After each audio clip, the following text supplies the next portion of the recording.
हे बघा त्याच्यात अगोदर आलं आपलं हे तूप. या सारणामध्ये आपण हे टाकणार आहे तीळ. हे बघा हे आपले तीळ आले. तीळ तडतडले. आता आपण 1 वाटी खोबरं टाकलंय बरं का. हे खोबरं असं सुकं होईपर्यंत थोडं फ्राय करून घेऊ. आपण आता अर्धी वाटी गूळ घेऊ. हा आला आपला अर्धी वाटी गूळ. कमी गॅसवर मी आता हे पूर्ण असं एकजीव करून घेते. सारण झालंय आपलं. आता काढून घेऊ आपण. उकड बनवून घेऊ आता. उकडसाठी बघा आपण आता 1 कप पाणी ठेवलंय आणि 1 कप दूध टाकणार आहे आपण. दुधाने पांढरी शुभ्र उकड येते आपली आणि नरम सूत येते अशी. हे बघा हे आलं दूध.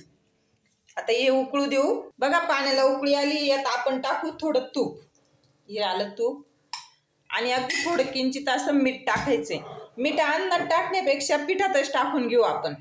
बघा 1 वाटी पीठ टाकलं. आपले 5 मिनिटं झाले. वाफ भरली. आता हे मी परातीत घेऊन छान मळून घेते असं. बघा आपलं छान मऊसूत असं पीठ झालंय. बघा आता आपण आहे ना मोदक बनवून घेऊ. असा पेढ्या एवढा भाग काढायचा. छान असं हातावर परत मळायचं आणि हे बघा ह्या दोघं बोटांना असं थोडं पीठ लावून घ्यायचं आणि असं असं असं मध्ये हे बोट प्रेस करून इथून सुरू करायचं बरं का पारी बनवायला. हे खूप महत्वाची ट्रिक असते बरं का. हे बघा असं असं करत करत करत करत छान अशी पारी बनते आपली.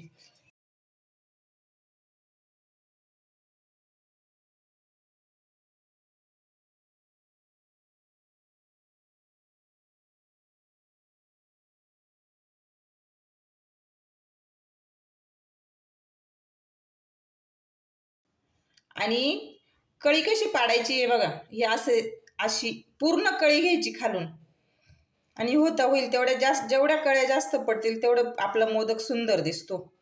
बघा हे अशी.